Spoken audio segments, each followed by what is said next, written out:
दोस्तों जय हिंद, जय भारत। मैं मदन लाल आज़ाद, संस्थापक संयोजक ठगी पीढ़ी जमाकर्ता परिवार और all India bike board taxi union, आज दिनांक 29 मार्च 2023 को आपके समक्ष प्रस्तुत हूँ राजधानी दिल्ली से।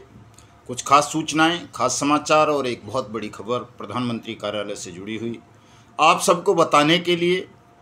दोस्तों, चूँकि माँ भगवती के पावन पवित्र नवरात्रों का समापन है, आज अष्टमी है, तो सबसे पहले माँ दुर्गा को प्रणाम कर लेते हैं और उनके तमाम भक्तों को इस शुभ अवसर पर मैं अपने संगठन की ओर से, अपनी ओर से हार्दिक शुभकामनाएं प्रेषित करता हूं और आराधना करता हूं माँ भगवती से कि वो आप सबके जीवन में खुशियां लेकर आएं और हमारा जो संकल्प है वर्ष 2023 को भुगतान वर्ष के रूप में स्थापित करने का, हमारे उस संकल्प की पूर्ति करें माँ भवानी। दोस्तों, चूँकि मैं हमेशा कहता हूँ आप सबसे, आज भी कहूँगा, ये काम करना बड़ा ज़रूरी है और कहना भी बहुत ज़रूरी है। आप जितने भी साथी हैं जिन्होंने अभी तक हमारे YouTube चैनल युगांतर न्यूज़ को सब्सक्राइब नहीं किया है, वो इसे सब्सक्राइब ज़रूर कर लें। मेरे इस वीडियो संदेश को ज़्यादा से ज़्यादा साथियों तक पहुँचाएँ, शेयर करें, इसको लाइक ज़रूर करें, इस पर कमेंट ज़रूर करें, ताकि आपकी कार्य क्षमता बढ़े, दुनिया को आपके संगठन का महत्व समझ में आए और लगे कि आप वाकई जागरूक हो गए हैं, संवेदनशील हो गए हैं, अपने अधिकार के प्रति जागरूक हो गए हैं। दोस्तों, इसलिए ये सब करना बहुत ज़रूरी है।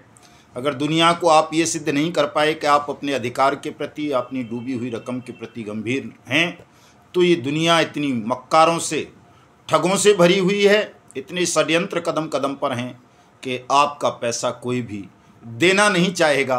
आपका ये धन आपको वापस तभी मिलेगा जब आप जागरूक होंगे, एकजुट होंगे। दोस्तों, आपकी जागरूकता, आपकी एकजुटता, इसका बड़ा प्रभाव पड़ा है देश भर में, विदेशों में। प्रधानमंत्री कार्यालय ने उत्तर प्रदेश के मुख्य सचिव को पहला पत्र लिख दिया है अनियमित जमा योजनाएं पाबंदी कानून 2019 की अनुपालना सुनिश्चित करते हुए आप सबका भुगतान करने के लिए। वो मैंने अपनी फेसबुक आईडी पर लगाया है, मदन लाल आज़ाद के नाम से है, वहाँ आप देख सकते हैं।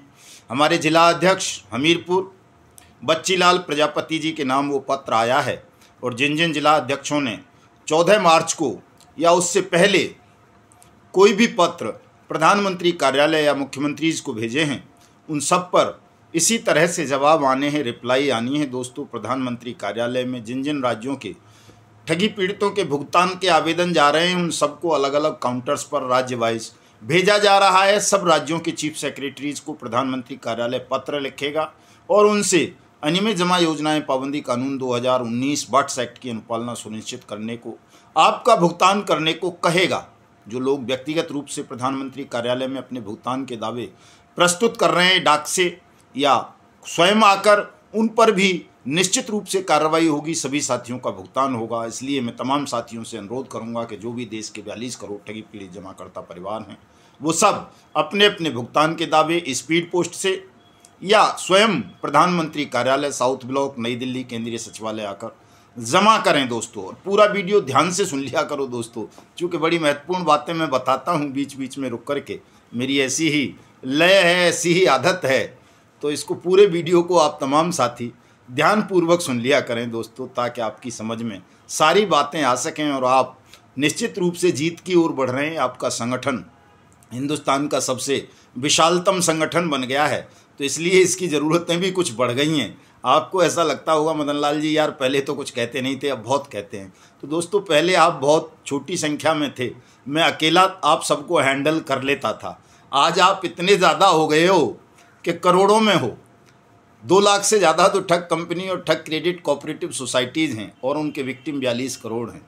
अब 42 करोड़ लोगों को अकेला आदमी नहीं संभाल सकता। मैं सबसे न फ़ोन पे बात कर सकता, न उनकी व्हाट्सएप पर रिप्लाई दे सकता, न उनके लाइक और कमेंट का यूट्यूब पर या फेसबुक पर अकेला जवाब दे सकता। बड़ी समस्याएं हो गई हैं, सबके पत्र भी नहीं लिख पाता, पत्र भी नहीं पढ़ पाता, ये स्थिति है। तो अब जब संगठन बड़ा हो गया है तो इसकी ज़रूरतें भी बड़ी हो गई हैं। अब हमें संगठन के लिए स्टाफ की ज़रूरत है, परमानेंट जो है कंट्रोल रूम की ज़रूरत है, बहुत सारे साथी हमारे आत्महत्या के कगार पर हैं। उनको आत्महत्या से बचाने के लिए आत्महत्या बचाओ हेल्पलाइन की ज़रूरत है दोस्तों, वो भी हमें स्थापित करनी पड़ेगी, ताकि हमारा कोई साथी अगर इस कगार पर पहुंच गया है कि उसको लगता है कि मैं आत्महत्या करके अपने जीवन के दुखों से मुसीबत पा सकता हूं, और वो हमको कॉल करता है, तो हम उसको बचा सकें, उसको ऐसा सजेशन दे सकें, उसकी इतनी मदद कर सकें कि उस व्यक्ति को, हम अपने साथी को आत्महत्या करने से बचा सकें।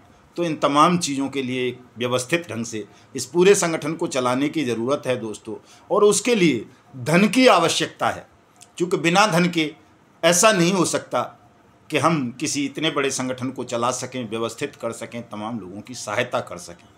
और धन भी कोई बहुत ज़्यादा नहीं दोस्तों, मैं हमेशा कहता हूं कि आप चाहे 1 रुपया दें, 1 रुपये से लेकर 2100 रुपये तक की हमारी मेंबरशिप फीस है, वो आपको देनी है। और वो भी कोई सबसे मैं नहीं कहता, लेकिन जो लोग सक्षम हैं, जो देना चाहते हैं, जिनको लगता है कि ठगी पीढ़ी जमा करता परिवार आपके लिए कुछ काम कर रहा है, मदन लाल आज़ाद आपके लिए कुछ काम कर रहे हैं, तो आप इसे मेरा पारिश्रमिक समझ के, मेहनताना समझ करके दे दें। अगर आपको कोई लाभ नज़र आता है या लाभ हुआ है तो, नहीं हुआ है, आपको बकवास लगती हैं मेरी बातें, तो बिल्कुल ना करें, 4 गाली और दे दें, कोई बात नहीं। लेकिन अगर आपको लगता है कि हमने कोई निराला काम किया है आपके हित में, देश के 42 करोड़ ठगी पीड़ितों के हित में, कानून के हित में, देश के हित में, तो आप अपना आर्थिक सहयोग हमें ज़रूर दें। उसके लिए मैंने कल भी बताया था, मेरा नंबर नोट कर लें, 9560479048। इसको मैं डिस्क्रिप्शन में भी दे दूंगा दोस्तों, तो वहाँ जा कर के आप देख सकते हैं इस वीडियो संदेश की। उसमें तो आप गूगल से, फ़ोनपे से या पेटीएम से, जैसे भी अपना आर्थिक सहयोग देना चाहें भेज सकते हैं। भेजें, ज़रूर भेजें। मैं आपसे पुनः अपील करूँगा, चूँकि बड़े संगठन को बड़े साधनों की ज़रूरत पड़ती है। बल्कि कई साथी तो हमारे इतने उत्साहित हो गए 23 मार्च के कार्यक्रम को देख करके कि साहब इतना तो पॉलिटिकल पार्टी नहीं कर पाती कि पूरा जंतर मंतर भर जाए, संसद मार्ग भर जाए, कर्तव्य पथ तक लोग पहुंच जाएं, और हमारे संगठन ने ये कर दिया, अब तो हमें पॉलिटिकल पार्टी बना लेनी चाहिए। तो दोस्तों ऐसी सोच मैं समझता हूँ बहुत खतरनाक सोच है, देश के विरुद्ध है। हमको पॉलिटिक्स नहीं करनी है, राजनीतिक दल नहीं बनाना है, चुनाव नहीं लड़ना है। इन तमाम चीज़ों को हमें मलमूत्र से ज़्यादा महत्व नहीं देना है। हमें सामाजिक क्रांति करनी है, और सामाजिक क्रांति से भी पहले हमें भुगतान क्रांति करनी है कि जो देश के 42 करोड़ लोगों का पैसा किसी न किसी ठग कंपनी या ठग क्रेडिट कोऑपरेटिव सोसाइटी में डूबा है, सबसे पहले उन 42 करोड़ लोगों का भुगतान करवाना है। उसके बाद हमें अपने पावन पवित्र भारतवर्ष को ठग मुक्त बेईमान रहित राष्ट्र राज्य के रूप में स्थापित करवाना है। और ये काम हम सदनों से बाहर रह के कर सकते हैं, राजनीति से बाहर रह के कर सकते हैं। दोस्तों राजनीति में रहकर आप कोई सार्थक काम देश के लिए कर पाएंगे, ये संभव नहीं है। चूँकि राजनीति में तो नरेंद्र मोदी साहब और अरविंद केजरीवाल जैसे लोगों को जेब कतरों से वोट मांगनी पड़ती हैं, अपराधियों का बचाव करना पड़ता है। तो अगर हम भी राजनीति करेंगे, हमारा संगठन भी राजनीति करेगा, तो हमें भी ठगों के बचाव में खड़ा होना पड़ेगा। चूँकि ठग ही चंदा देते हैं, मोटा धन वही देते हैं, धन पशु ही। तो धन पशुओं से दूरी बनाए रखने के लिए, अपने संगठन की पवित्रता को बचाए रखने के लिए, अपने संगठन को लक्ष्य पर केंद्रित करने के लिए, अपने संगठन के उद्देश्यों की प्राप्ति के लिए ये बहुत ज़रूरी है दोस्तों कि हम राजनीति से, राजनीतिक पदों से विरक्त रहें, और यहाँ तक कि हम पद प्रतिष्ठा से भी विरक्त रहें, उसको भी ज़्यादा महत्व ना दें। कल एक ऐसा घटनाक्रम पता चला कि साहब हमारे किसी पदाधिकारी ने, राष्ट्रीय पदाधिकारी ने महाराष्ट्र से आए हुए साथियों को, कर्नाटक से आए हुए साथियों को, उड़ीसा से आए हुए साथियों को मंच पर नहीं आने दिया, उनको कुछ गर्मा गर्मी कर दी होगी या अपशब्द बोल गए होंगे। तो मैं सार्वजनिक रूप से उन सबसे माफ़ी मांगता हूँ दोस्तों, और आज के बाद ये संकल्प लेता हूँ कि हमारी संगठन के बैनर तले जहाँ भी कोई भी सभा होगी उसमें कोई मंच नहीं लगाया जाएगा। हम आपके साथ ज़मीन पर बैठकर ही चर्चा करेंगे, सभा करेंगे, मंच नहीं लगाएंगे। चूँकि मंच भी छोटे बड़े का अंतर कर देता है। कुछ लोग जो मंच पर आ जाते हैं वो अपने आप को श्रेष्ठ समझने लगते हैं, और जो मंच से नीचे रह जाते हैं उनमें कहीं ना कहीं हीनता का बोध पैदा होता है। तो मैं नहीं चाहता कि मेरे किसी भी साथी में हीनता का बोध आए, या वो श्रेष्ठता का बोध लेकर के आए कि मैं बाकी से श्रेष्ठ हूँ। कोई श्रेष्ठ नहीं है, कोई हीन नहीं है, हम सब एक हैं, एक जैसे हैं, सभी ठगी पीड़ित हैं, और हमें मिलकर इस लड़ाई को लड़ना है। और 42 करोड़ लोगों की पीड़ा को सामूहिक स्वर देकर बेईमान सिस्टम और ठग साम्राज्य को ध्वस्त करना है। भुगतान की गारंटी का अधिकार हमें मिला हुआ है, उस अधिकार की प्राप्ति करनी है, उस अधिकार की रक्षा करनी है। प्रत्येक ठगी पीड़ित जमाकर्ता परिवार का अनियमित जमा योजनाएं पाबंदी कानून 2019 के तहत 180 दिन में भुगतान सुनिश्चित कराना है। दोस्तों, कुछ मूर्ख और धूर्त लोग आजकल बहुत कुप्रचार कर रहे हैं। उन्हें लग रहा है कि यार अनियमित जमा योजनाएं पाबंदी कानून को लेकर ठगी पीड़ित जमाकर्ता परिवार बहुत बड़ा संगठन बन गया। अब अब अनियमित जमा योजनाएं पाबंदी कानून की खिलाफत करो। तो वो अनियमित जमा योजनाएं पाबंदी कानून 2019 में बहुत सारे मीन मेख निकाल रहे हैं, बहुत सारे वीडियोज बनाते हैं, बहुत सारे ऑडियोज बनाते हैं और कहते हैं कि ऐसा कहीं नहीं लिखा है इस कानून में कि 180 दिन में किसी का भुगतान हो जाएगा। दोस्तों, इस कानून में तो ये भी लिखा है, वो पढ़ते नहीं है ठीक से, उनको पता नहीं है, या वो जानबूझ के आप लोगों को भ्रमित करते हैं कि सक्षम अधिकारी, अनियमित जमा योजनाएं पाबंदी कानून 2019 के तहत नियुक्त सक्षम अधिकारी अपने ज़िले का, हर ज़िले में ये नियुक्त किए गए हैं, ये भी ध्यान रखना, वो अपने ज़िले में काम करने वाली किसी भी ठग कंपनी या ठग क्रेडिट कोऑपरेटिव सोसाइटीज़ को नोटिस भेजकर मात्र 7 दिन में किसी भी पीड़ित का जिसने उसके यहाँ आवेदन किया है उसका भुगतान करा सकते हैं। मात्र 7 दिन में। अगर वो ना करे 7 दिन में भुगतान सक्षम अधिकारी के नोटिस पर, तो उसके खिलाफ सक्षम अधिकारी मुकदमा दर्ज करवाएगा, उसकी प्रॉपर्टीज को सीज करेगा, कुर्क करेगा। 30 दिन के अंदर, 60 दिन के अंदर, 180 दिन तो अंतिम सीमा है, और अपने आवेदकों का भुगतान करेगा। कई लोग कहते हैं साहब इतना हर ज़िले में तो इतनी प्रॉपर्टी नहीं है, हर ज़िले में इतना ये नहीं है, किसी कंपनी का कुछ भी नहीं है। अरे तो मूर्ख हो, हर ज़िले में आवेदक भी कितने हैं।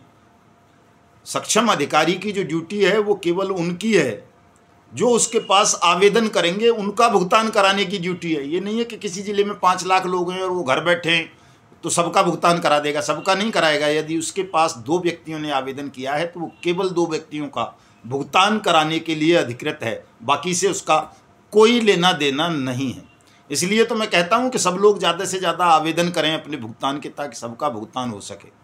और बहुत सारी व्यवस्थाएं इस कानून में हैं। तो उन धूर्तों का और मूर्खों की तोड़ का तो ये जवाब है। इसलिए आपको किसी भ्रम में नहीं फंसना है, चाहे वो कोई ठगनी हो, ठगों के दलाल हों, या ये जो पहले से चंदाखोर संगठन हैं जिन्होंने आदर्श क्रेडिट कोऑपरेटिव के नाम पर, संजीवनी के नाम पर, सहारा इंडिया के नाम पर, PACL के नाम पर, टोगो रिटेल मार्केटिंग के नाम पर, साईं प्रसाद के नाम पर, समृद्धा जीवन के नाम पर, मैत्रेयी ग्रुप के नाम पर, bike boat hello taxi top ride के नाम पर, साइंस सिटी के नाम पर, कैमुना के, अल्केमिस्ट के, पियर्स एलाइड के, या जनशक्ति मल्टी स्टेट के नाम पर, ट्रिनिटी मल्टी स्टेट के नाम पर, या और जो ये आपेश्वर, हल्दर वगैरह जितनी भी हैं, खेतेश्वर वगैरह, नवजीवन, BN gold, GN gold, GN dairy वगैरह वगैरह जितनी भी हैं, वो अमृत प्रोजेक्ट्स, ये जितनी भी इस तरह की ठग कंपनी या ठग क्रेडिट कोऑपरेटिव सोसाइटीज़ हैं, इनके विक्टिम्स को लेकर एक चंदे का धंधा जो देश भर में कुछ सातिर किस्म के लोगों ने शुरू किया था, और वो अब घबरा रहे हैं कि यार ये तो पूरा धंधा ही खत्म हो जाएगा अगर सबका पेमेंट हो गया, वट्स कानून लागू हो गया देश में, अनियमित जमा योजनाएं पाबंदी कानून के तहत तमाम लोगों ने आवेदन कर दिए तो सबका भुगतान होना निश्चित है। चूँकि प्रधानमंत्री स्वयं संज्ञान ले रहे हैं, प्रधानमंत्री कार्यालय निगरानी कर रहा है अनियमित जमा योजनाएं पाबंदी कानून 2019 को लागू कराने की देश भर में, तो जिस कार्य की पहल प्रधानमंत्री करने लगे तो वो कार्य तो होना ही है। तो इस चीज़ से पूरा तमाम ये जो चंदे का धंधा कर रहे थे लोग, उनमें एक बौखलाहट उत्पन्न हुई है, और वो अब वट्स एक्ट को ही तरह तरह से तोड़ मरोड़ के प्रस्तुत कर रहे हैं, आपको भ्रमित कर रहे हैं। तो आपको इनके भ्रम में फंसने की ज़रूरत नहीं है दोस्तों। ज़्यादा से ज़्यादा साथी अपने अपने भुगतान के आवेदन अपने अपने जिलाधिकारियों को करें।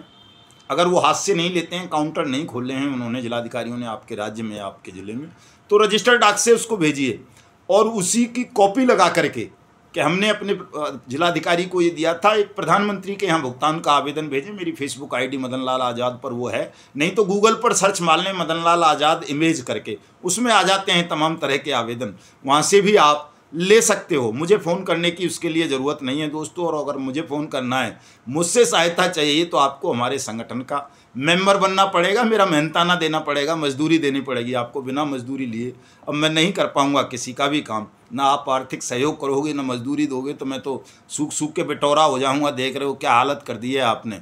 मुझे मालूम है आप लोग बहुत खतरनाक किस्म के लोग होते हो कि भगवानों को भी नंगे कर देते हो, भगा देते हो वनों में, कहीं कहीं यहाँ वहाँ, तमाम गुरुओं के कपड़े उतार लेते हो, बाद में मरने के बाद उनके मंदिर बना दोगे, मस्जिद बना दोगे, गुरुद्वारे बना दोगे, चर्च बना दोगे, और मठ बना दोगे, पता नहीं क्या क्या बुद्ध विहार बना दोगे। जीते जी उनको नंगा करके भगा देते हो। कई भगवानों की तो पत्नियां तक छीन ली हैं लोगों ने। तो मैं भगवान नहीं हूँ, कोई देवता नहीं हूँ, मसीहा नहीं हूँ, ध्यान रखिएगा, कोई गुरु भी नहीं हूँ। कई लोग मुझे भी गुरु कहते हैं, मुझे बहुत नफरत है इस शब्द से कि किसी व्यक्ति को गुरु कहना। लोगों को जीते जागते कोई गुरु नहीं हो सकता मनुष्य। तो इन तमाम चीज़ों से मुझे को भ्रमित करने का प्रयास कोई भी साथी ना करे। मैं एक साधारण इंसान हूँ, मेरी ज़रूरतें हैं, मुझे खाना भी खाना होता है, चाय आप सबसे ज़्यादा पीता हूँ। हमारे एक साथी ने कल, वकील साहब ने सुझाव दिया कि साहब लोग अगर आपकी चाय का भी, तमाम साथी जो आपको ये सब जुड़े हुए हैं, अगर चाय का ही खर्चा भेजने लगें तो ये मिशन भुगतान भारत यात्रा कार्यक्रम बहुत जल्दी संपन्न हो सकता है। हम बहुत जल्दी देश के तमाम ठगी पीड़ित जमाकर्ता परिवारों का भुगतान करा सकते हैं। तो साथियों, इन तमाम चीज़ों को देखना चाहिए। आप ठगों को दुनिया भर का पैसा दे देते हैं, सहयोग दे देते हैं, वो आपसे कहते हैं कि साहब ये वेलफेयर कोष बना देंगे, ये कर देंगे, वो कर देंगे। आप भंडार भर देते हो तुरंत भावनाओं में बह के, और हम आपको भावनाओं में नहीं बहा रहे, हम खरी खरी बातें कहते हैं, सब कुछ सच सच बताते हैं। तो आप असमंजस की स्थिति में रहते हैं, चीज़ों को समझना नहीं चाहते। तो आपका भी कुछ न कुछ दायित्व, कुछ न कुछ फर्ज हमारे प्रति, संगठन के प्रति है, उसमें काम करें। बहुत सारे साथियों का आज खबर आई है कि साहब वो राष्ट्रीय कार्यकारिणी में सम्मिलित होना चाहते हैं। तो स्वागत है आप सबका हों, लेकिन दोस्तों राष्ट्रीय कार्यकारिणी में सम्मिलित होने के लिए एक कंडीशन है कि आप सब पहले आजीवन सदस्यता लेंगे संगठन की। राष्ट्रीय कार्यकारिणी में उन्हीं को सम्मिलित किया जाएगा जो भी साथी इस शर्त पर राजी हों, प्रसन्न हों, प्रसन्नतापूर्वक वो आजीवन सदस्यता लें संगठन की। 2100 रुपये है, उनको राष्ट्रीय कार्यकारिणी में कोर कमेटी में पद दिया जाएगा और उनसे संगठन के लिए, राष्ट्र के लिए काम करवाया जाएगा। ये भी ध्यान रखें कि व्यक्तिगत स्वार्थों की पूर्ति के लिए हमारा संगठन बिल्कुल नहीं है। हम केवल और केवल राष्ट्रहित के लिए काम करेंगे, आप सबके भुगतान के लिए काम करेंगे और अपने पावन पवित्र भारतवर्ष को ठगमुक्त, बेईमान रहित राष्ट्र राज्य के रूप में स्थापित करने के लिए काम करेंगे। व्यक्तिगत इच्छाओं के लिए भुगतान के अलावा, जो आपकी मेहनत का पैसा डूबा है उसके लिए तो है, उसके अलावा अन्य कोई इच्छा है आपकी व्यक्तिगत निजी, तो उसके लिए हमारे संगठन में अंश मात्र भी स्थान शेष नहीं है। दोस्तों यहाँ तो घर फूंक तमाशा देखने वाली बात है कि हम अपना घर फूंक के भी तमाशा देखना है। हमें स्वयं को अर्पित करके, समर्पित करके, स्वयं के प्राण दे करके भी हमें अपने साथियों का भुगतान सुनिश्चित करवाते हुए अपने पावन पवित्र वतन को ईमानदार राष्ट्र राज्य के रूप में स्थापित करना है। दोस्तों अगर आपको ये पसंद है तो आप आएँ, सबका स्वागत है। मैं देखता हूँ बहुत सारे हमारे जिला अध्यक्ष हैं, मंडल अध्यक्ष हैं और राष्ट्रीय पदाधिकारी हैं, वो जब हम धन की बात करते हैं, धन त्याग की बात करते हैं तो आएँ बाएँ झांकने लगते हैं, उस विषय पर बिल्कुल भी चर्चा नहीं करना चाहते। तो इस विषय पर भी आप सबको चर्चा करनी पड़ेगी, चूँकि आपके संगठन का बहुत ज़्यादा तेज़ी के साथ विस्तार हो रहा है। इस पर तमाम विदेशी ताकतों की नज़रें लगी हुई हैं जो दुष्टात्मा किस्म की हैं, तमाम बेईमान और ठग इस पर नज़रें गड़ाए हुए हैं, तमाम चंदाखोर लोग इस पर नज़रें गड़ाए हुए हैं, तमाम ठगड़ियाँ इस पर नज़रें गड़ाई हुई हैं कि किसी तरह से इस संगठन को विफल किया जाए, इस मुहिम को विफल किया जाए, मिशन भुगतान भारत यात्रा को विफल किया जाए। तो ये देख लीजिए कि किसी भी मूल्य पर किसी भी दुष्टात्मा को, ठग को, शैतान को, देश के दुश्मन को हमें सफल नहीं होने देना, उनकी मंशा की पूर्ति नहीं होने देनी है किसी भी मूल्य पर। चाहे स्वयं का बलिदान करना पड़े या और कुछ करना पड़े, हमें इस मिशन को आगे बढ़ाना है, पीछे नहीं हटने देना है। दोस्तों सबका मुंह तोड़ जवाब देना है।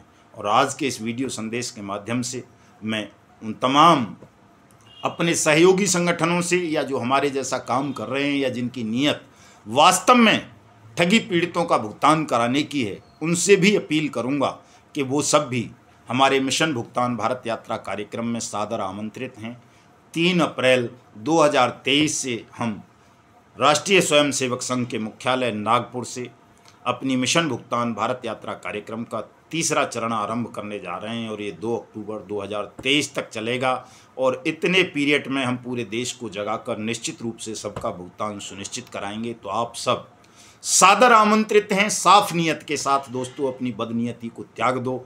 आप सबका स्वागत है। जो भी साथी ठगी पीड़ितों के लिए काम करते हैं, जो भी संगठन, वो सब आ सकते हैं। मैं अभी कल परसों गलती से या भूलवश या मतलब क्रोध में आकर के आदरणीय दानपाल सिंह महेंद्रगढ़ जी को कुछ हो गया था, किसी की वजह से बोल गया था, तो मैं उसके लिए क्षमा प्रार्थी हूँ। यदि आप तमाम लोग सच्चे हैं, वास्तव में ठगी पीड़ितों का भुगतान कराना चाहते हैं, तो आइए आप सबका स्वागत है। इस मुहिम को और तेज करें और वर्ष 2023 में सबका भुगतान सुनिश्चित करें। जय हिंद, जय भारत।